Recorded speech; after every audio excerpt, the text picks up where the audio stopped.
Hello and welcome back. I'm your host Sam, and the subject of today's video analysis report is 19-year-old English centre-back Levi Colwill, who had a fantastic first-team debut season on loan at Huddersfield Town. In this report, we'll take a closer look at his growth over the past few years and whether his education in the Championship has prepared him adequately to impress Thomas Tuchel in Chelsea's pre-season.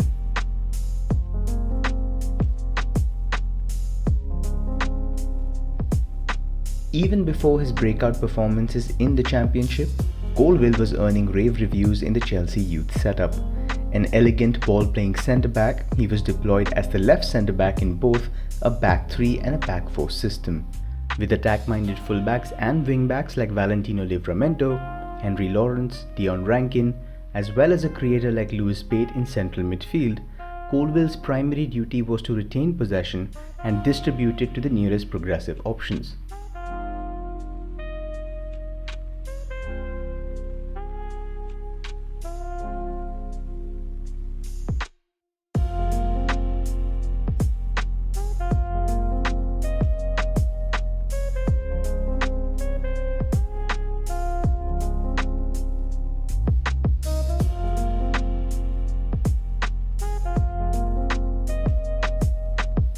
He did this by positioning himself wide in the build-up phase. From this left-back zone, Colwill would wait for pressure before finding his full-back or wing-back with quick passes out wide, or finding the central midfielder between lines.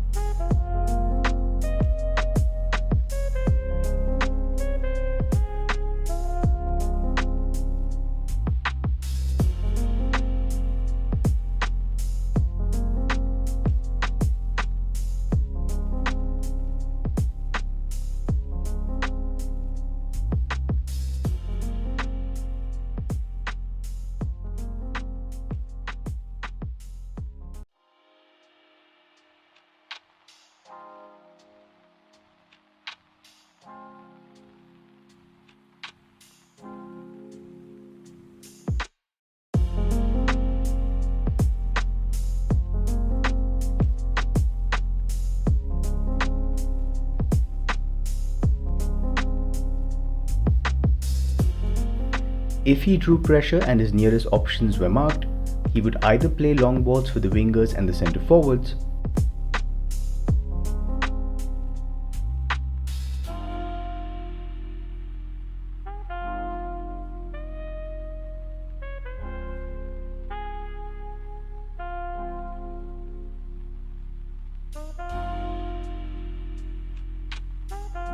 or he would switch play with a long diagonal to the underloaded wing.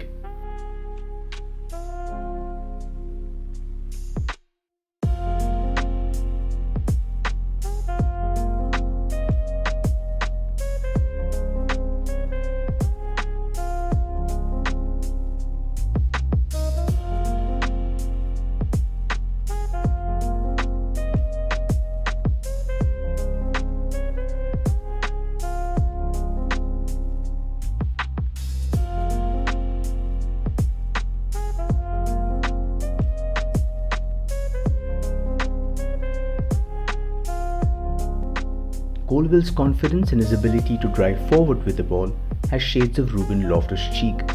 Both combine a tall, strong upper body with the ability to accelerate with long strides, as well as excellent footwork and balance that allows them to change direction quickly.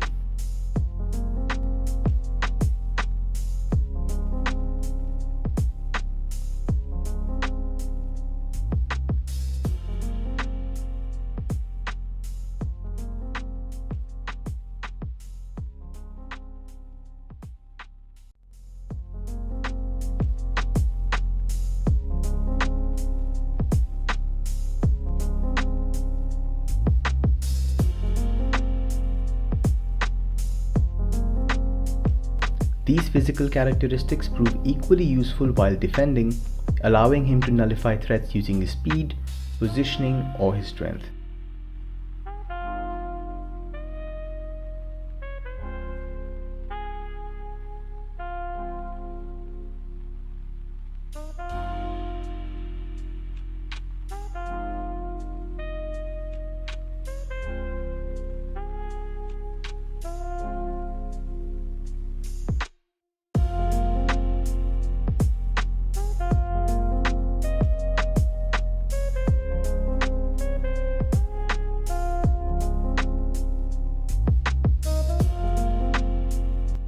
If the team was losing and needed an extra attacking thrust, Colwill was encouraged to take more risks, occupying positions in the attacking third and offering overlaps. This particular tactical role would prove vital in Colwill being picked up by Huddersfield Town.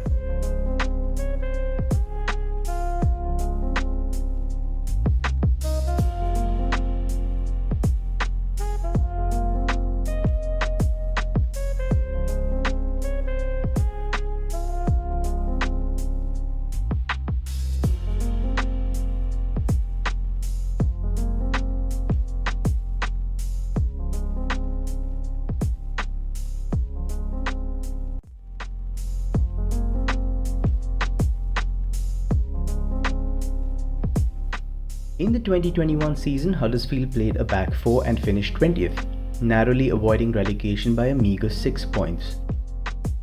No one conceded more than the 71 goals their defence leaked in just 46 games. They also made 13 errors leading to goals, more than the three relegated sides combined. So this past season, manager Carlos Corberán decided to switch to a back three, using the back four only when tactically feasible. Huddersfield were hence keen on a centre-back who could play both a back three and a back four, offered defensive solidity, didn't commit errors under pressure, and could offer some aspects of possession play. In Levi Colwill, they found an excellent fit.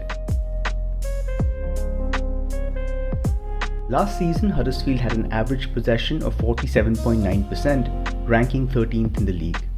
They were happy to work without the ball, employing a direct style suited to a front line consisting of industrious physical strikers like Daniel Ward and quick wide forwards like Sova Thomas.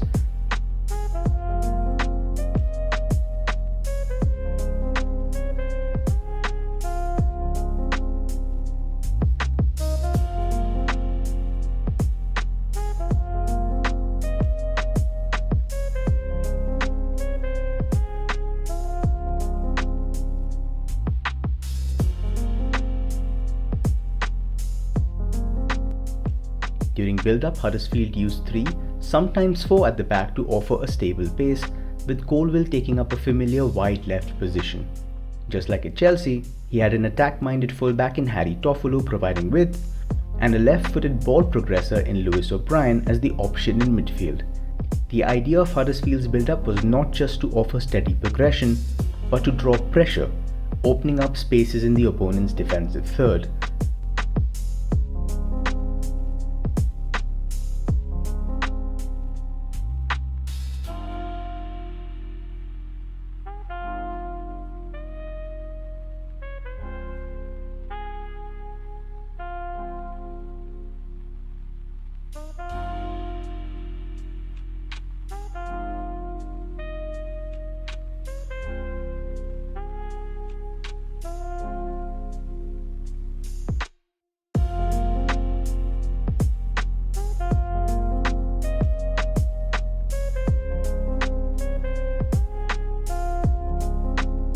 Once the opposition pressed, Colwill would either try to find the wing-backs out wide, find the midfielders between lines with short quick passes,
Or if these options were marked, play long balls for the centre forward to contest duels or find runs made by quick wingers.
Inaccurate long balls weren't really an issue as the ball loss happened far from goal. This encouraged the opposition to step out of their defensive thirds, and Huddersfield could then defend with a back five before finding the right time for a counter-attack. This tactical context is responsible for Colwill's poor long passing numbers. Last season, his long ball completion rate stood at a poor 35%. His clearance numbers were also the highest among these defenders.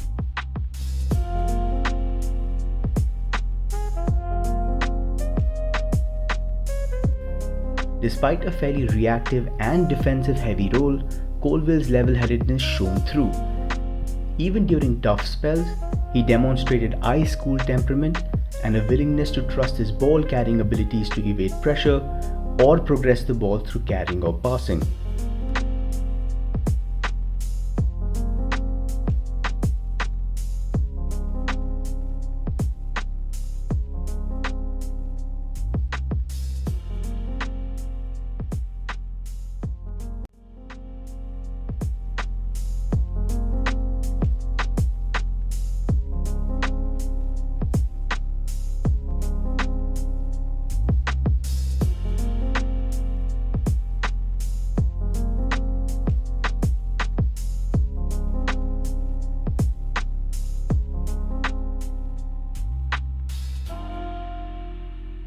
Defensively, Colwill's best trait is his awareness and positioning. He scans often to assess threats, which ensures clarity in his decision making and helps him be at the right place at the right time. The strength and composure in his defending, visible since his Chelsea days, were also very evident here.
won 64% of his ground duels last season with a foul count of only 0.71 per 90 minutes, a very good number largely down to how well he times his challenges.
Despite a decent aerial duel win percentage of 58%, there are some concerns regarding his aerial defensive actions, visible since his time in the youth setup.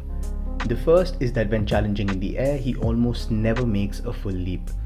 Perhaps this is because he is 6 feet 3 inches tall and can deal with most challenges without jumping too high, or he prefers letting the opponent win the ball so he can focus on winning the second ball with his ground prowess.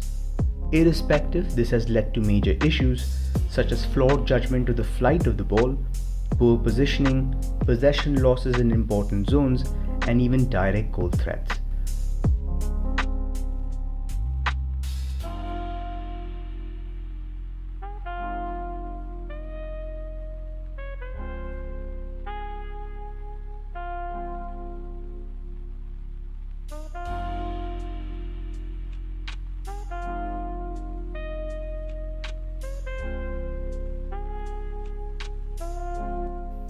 Another weakness is his tendency to clear balls into dangerous areas, gifting opposition chances when there ideally should be none. Because he rarely jumps to generate power, his clearing headers from set pieces in particular often stay in the box, cranking up the pressure on his defense.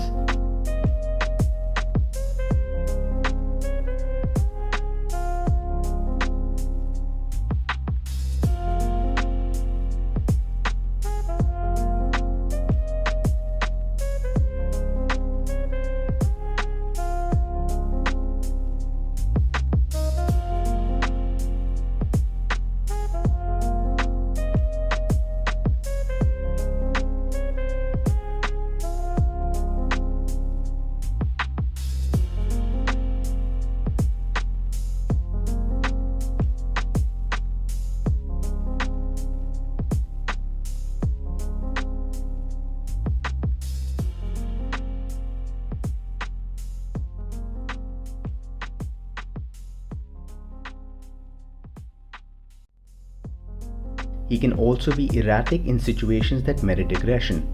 His inclination to stand off sometimes makes him look stoic and indecisive, especially on dangerous transitions. A lack of immediacy in engaging free attackers will be punished mercilessly in the Premier League.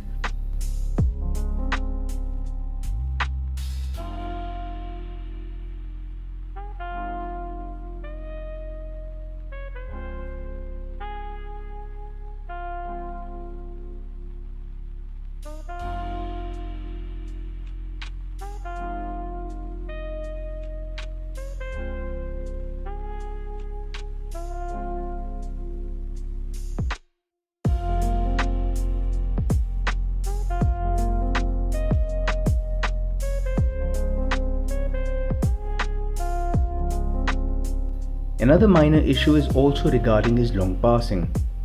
Many of his deliveries have a slow, looping trajectory which increases their susceptibility to interceptions or clearances. If he can cut down the hang time and hit flatter diagonals and long passes more consistently, it would improve the quality of his deliveries manifold.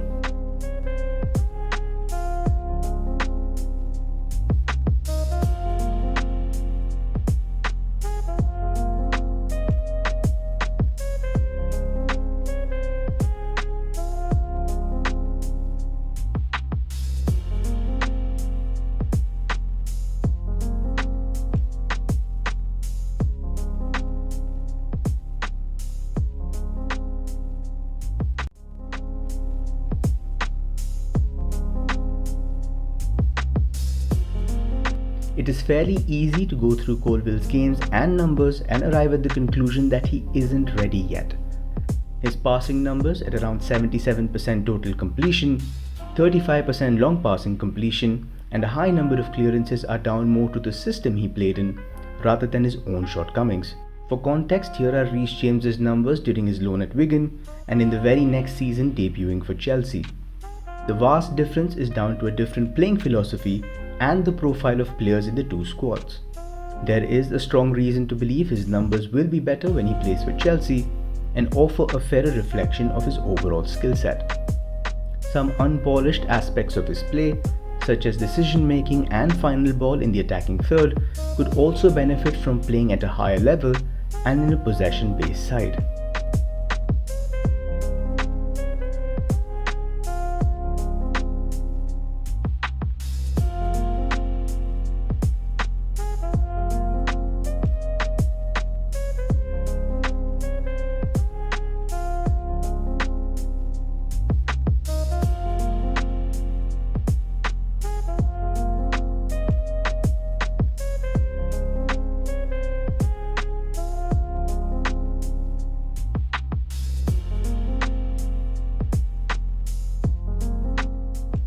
Overall, the verdict is that Colwill radiates promise, but needs a little more time to be automatic starter material for Chelsea.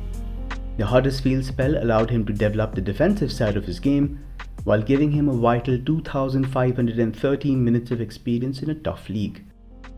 With prolonged minutes and exposure to the top flight, whether on loan at a Premier League side or in the Chelsea first team this coming year, there will almost certainly be errors, poor performances and dips in form, just like fellow academy teammates Valentino Livramento, Trevor Chalobah and Armando Broja endured in their first full Premier League seasons.